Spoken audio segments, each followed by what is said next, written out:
자, 보시면 먼저 커스텀 어버트먼트를 밀링된 상태에서 이걸 어떻게 관찰하는지를 아셔야 되는데, 먼저 여기 보시면 우리 지그에 장착하는 부분을 보시면 D컷이 있습니다. D컷. 여기 평평한 부분을 D컷이라고 하는데,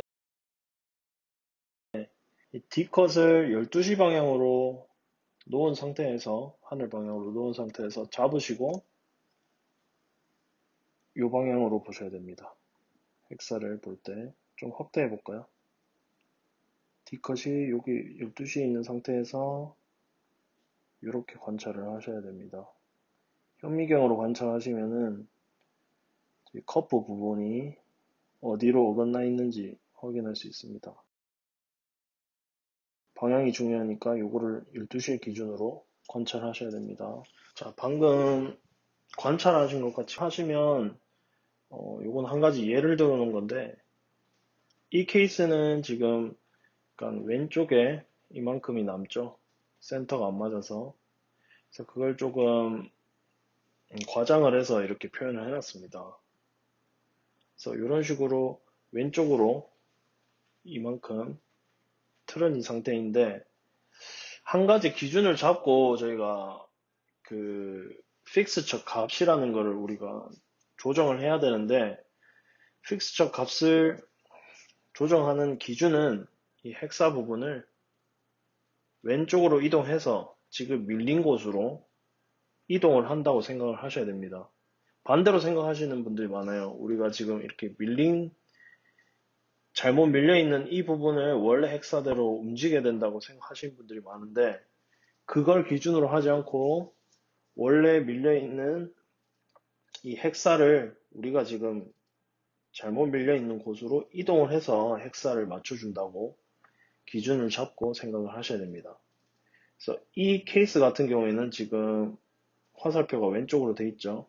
그러니까 우리 헥사 부분을, 이 센터를 왼쪽으로 이동해서 지금 밀린 곳에 맞춘다고 생각을 하셔야 됩니다. 그래서 밑에 보시면 이제 X축 이동 필요라고 되어 있고 플러스 값이라고 되어 있는데, 이 플러스 값의 이 부호의 기준은 뭘 보고 맞추냐면 이 기준값을 보고 맞추시면 되는데, 항상 이게 정해져 있습니다. 저희도 이걸 외워서 하지 않고 이렇게 적어 놓고 이걸 보고 항상 하는데요. 만약에 저희가 지금 업사이드 1, 2, 3 중에 하나를 밀었다고 가정을 하고, 업사이드는 우리가 왼쪽으로 이동을 해야 되면 X축으로 플러스 값을 더 줘야 된다고 생각을 하시면 되고, 오른쪽으로 이동을 해야 된다고 하면 마이너스 값을 주시면 된다고 생각하시면 됩니다. 그래서 방금 보여드린 이 예를 보시면 왼쪽으로 이렇게 어긋났죠? 그러면 이 헥사를 왼쪽으로 이동을 해야 된다고 생각을 하시고, 이 기준값 표를 보시고 왼쪽으로 이동해야 되니까 X축의 플러스 값이죠. 그리고 만약에 이게 다운사이드였다, 우리가 관찰한 이 환봉이 다운사이드였다고 하면 왼쪽으로 이동을 해야 되니까 마이너스 값이 되겠죠. 다운사이드는 서로 반대. 서로 반대 이렇게 생각하시지도 마시고 그냥 기준 이 표를 보고 그대로 따라서 해주시면 됩니다. 그리고 X축은 업사이드든 다운사이드든 똑같이 해주시면 되는데, 자, 2번 케이스를 한번 볼게요. 기준값은 좀 이따가 다시 보도록 하고 2번 케이스를 볼게요. 자, 2번 케이스를 보시면은 이렇게 어긋날 수도 있겠죠. 관찰했을 때. 그러면 우리 헥사를 X축으로도 왼쪽으로 살짝 이동을 해야 되고, Z축으로도 밑으로 이동을 해야 우리가 어긋난 곳으로 이 헥사를 센터를 맞출 수 있겠죠. 그래서 이 부호는 어디서 보느냐? 아까 말씀드린 것과 같이 기본값, 우리가 정해놓은 기본값을 보고 그대로 따라 해주시면 되는데, 관찰을 해서 어디 쪽으로 이동해야겠다고 판단을 내리셨으면 이제 기준값을 보고 부호를 생각해 주시면 됩니다. 이제 요거는 X축으로 왼쪽으로 좀 이동해야 되겠다 하니까 업사이드 기준으로 말씀드릴게요. 왼쪽으로 이동을 하면 플러스 값. 그리고 Z축은 지금 밑으로 이동을 해야겠다고 지금 판단을 내렸죠, 여기서. 그러면은 밑으로 이동해야 되니까 플러스 값을 주시면 되는 겁니다. 이 기준표를 보고 부호를 결정 내리시면 됩니다. 그래서 만약에 이게 다운사이드였다라고 가정을 해봅시다. 그럼 이게 다운사이드였으면은 X축으로 지금 왼쪽으로 이동해야 되니까 다운사이드 기준으로 왼쪽으로 이동해야 되니까 마이너스 값. 그다음에 Z축은 밑으로 내려가야 되니까 플러스 값을 주시면 되는 겁니다. 이렇게 먼저 부호를 판단을 하시고 이제 이 거리에 따라서 아주 조금 어긋날 수도 있고 많이 어긋날 수도 있겠죠.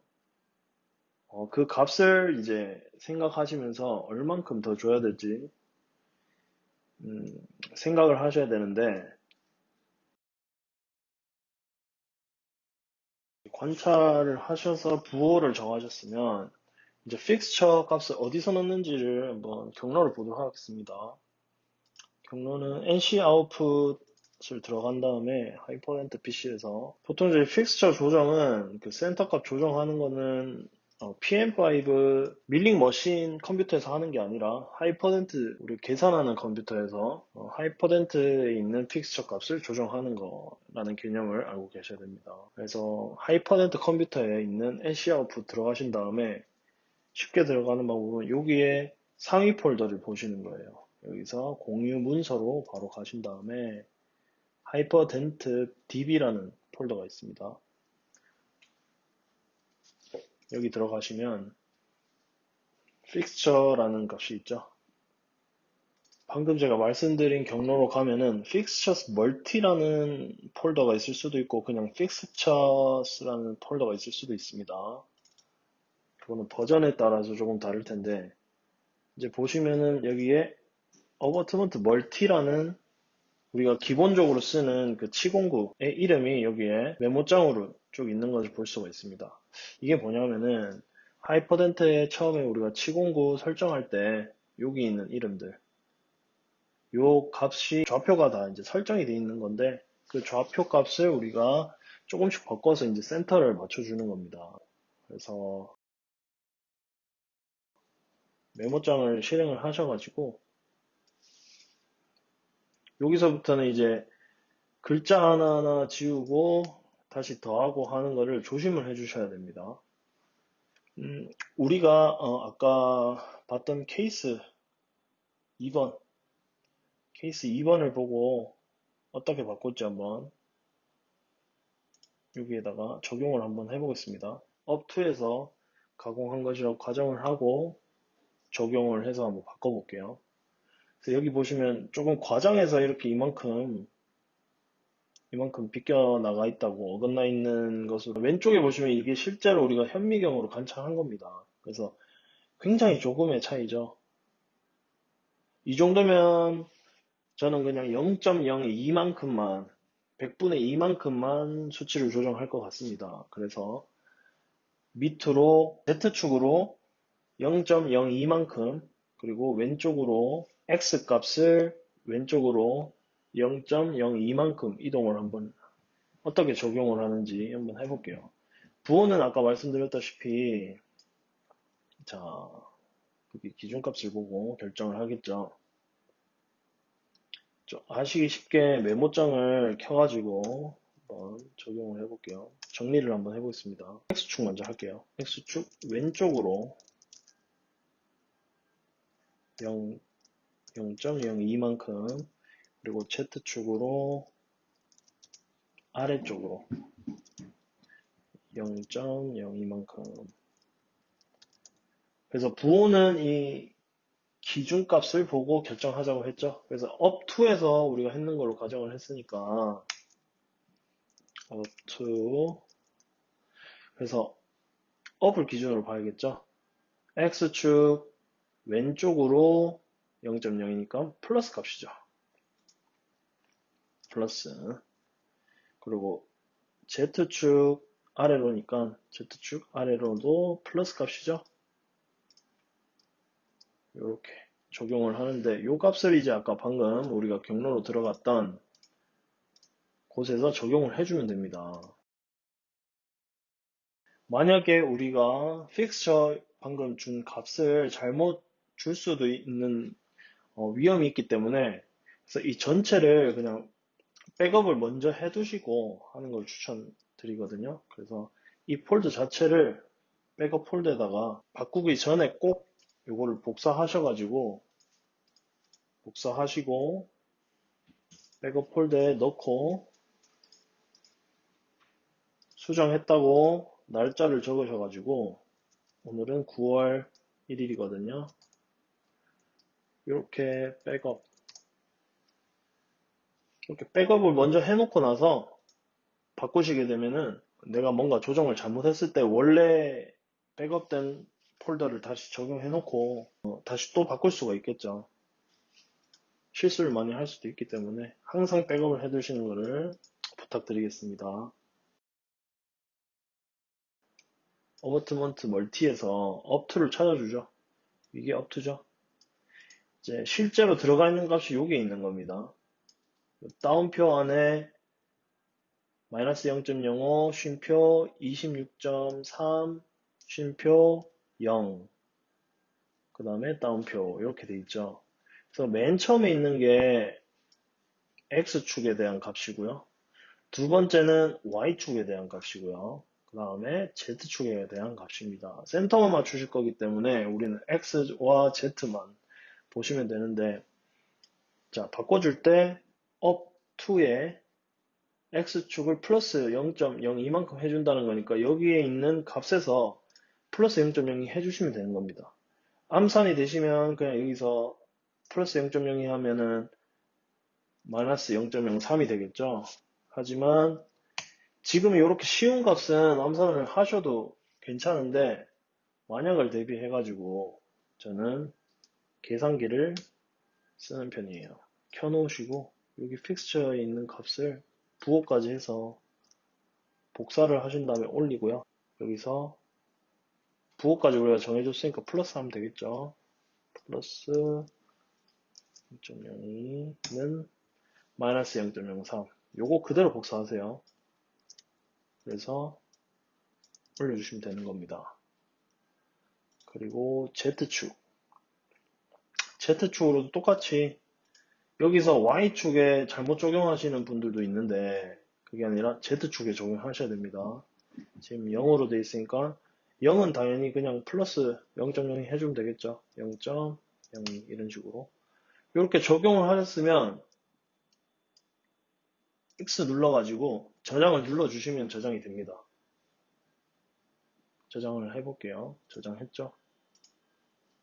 이렇게 하면 적용이 됐고 그 다음에 하이퍼덴트를 재부팅을 먼저 해주시는 겁니다. 종료하시겠습니까? 네. 이렇게 해서 한번 다시 켜주셔서 이제 계산을 해서 up2에 한번 또 밀어보면은 우리가 조정한 값이 들어가서 이제 밀링이 되는 겁니다. 그래서 다시 한번 정리를 하자면 먼저 가공된 환봉을 가지고 D컷에 맞춰서 12시에 맞춰서 관찰을 한다. 관찰한 다음에 어디 쪽으로 방향으로 어긋난지 관찰을 한 뒤에 X축으로 이동할 건지 Z축으로 이동할 건지 부호는 무엇인지 결정을 한다. 그 다음에 수치를 어느 정도 이동할 것인지 이거는 조금 감이 필요합니다. 우리가 몇 번을 해보면서 어느 정도 이동했을 때 어떻게 이동하는지를 해보시는 게 가장 좋고요. 저희는 많이 해봤기 때문에 보면서 감을 잡을 수가 있는데 어느 정도 수치를 줄지는 그래도 적어도 한 5번은 해보시면 감이 오실 거예요. 0.02 정도 하면은 조금 티가 날 정도로 움직인다. 100분의 2 정도 하면 그렇게 생각을 하시고 진행을 하시면 되고 아까 말씀드렸던 폴더의 경로로 가서 해당하는 치공구를 찾아서 들어간 다음에 up 1에서부터 down 3까지 어디 쪽을 바꿔야 할지 정한 다음 부호와 수치대로 값을 넣어서 바꿔준다. 그 다음에 메모장 저장을 한다. 그런 다음에 하이퍼덴트를 재시작해주고 가공을 해주면 우리가 적용시킨 센터 값으로 밀링이 된다. 라고 또 다시 이제 반복하시면 되겠죠. 관찰을 또 해보시고 잘 적용이 됐는지 보시고 이런 식으로 하시면은 센터 값을 맞추는데 그게 어려움이 없으실 겁니다. 네, 이상으로 센터 맞추기에 대한 컨텐츠를 마치도록 하겠습니다. 저는 피스티스 캐드캠 팀의 주진이 주임이었습니다. 감사합니다.